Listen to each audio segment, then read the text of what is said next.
আসসালামু আলাইকুম। কিছুদিন আগে ইন্ডিয়াতে বাংলাদেশের একজন মহিলাকে ধর্ষণ করা হয়েছে। ধর্ষণ করার পরে আবার হত্যা করা হয়েছে। তারা আবার আমাদের দেশের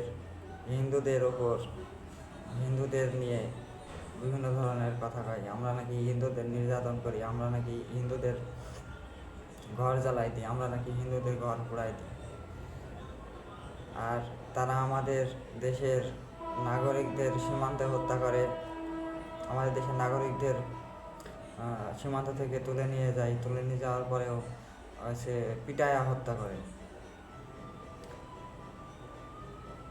তারপর আমাদের যে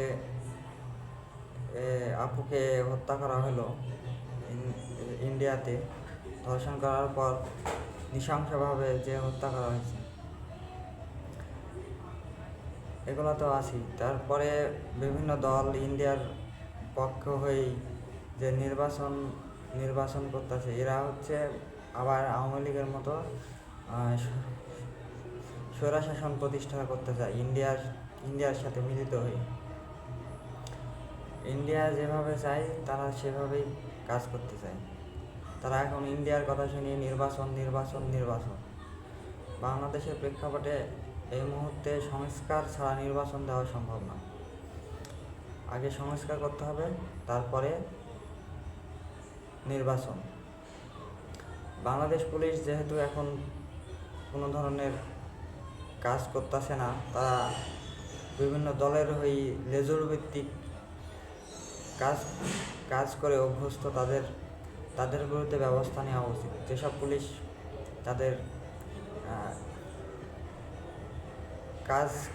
কাজ থেকে বিরত আছে, তাদের সঠিক কাজ করতেছে না, তাদের বিরুদ্ধে ব্যবস্থা নেওয়া উচিত। যারা বাংলাদেশের হয়ে কাজ করবে না, যেসব পুলিশ, তাদেরকে প্রয়োজনে বরখাস্ত করা উচিত।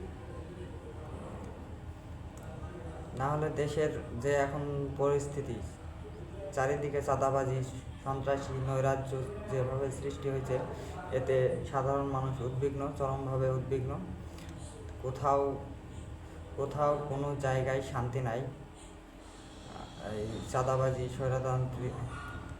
চাঁদাবাজি, টেন্ডারবাজি, এমনকি সন্ত্রাসী, ছিনতাইকারীরা রাস্তায় যেখানেই পাই সেখানেই মানুষকে মারতেছে, সব কিছু কেড়ে নিচ্ছে।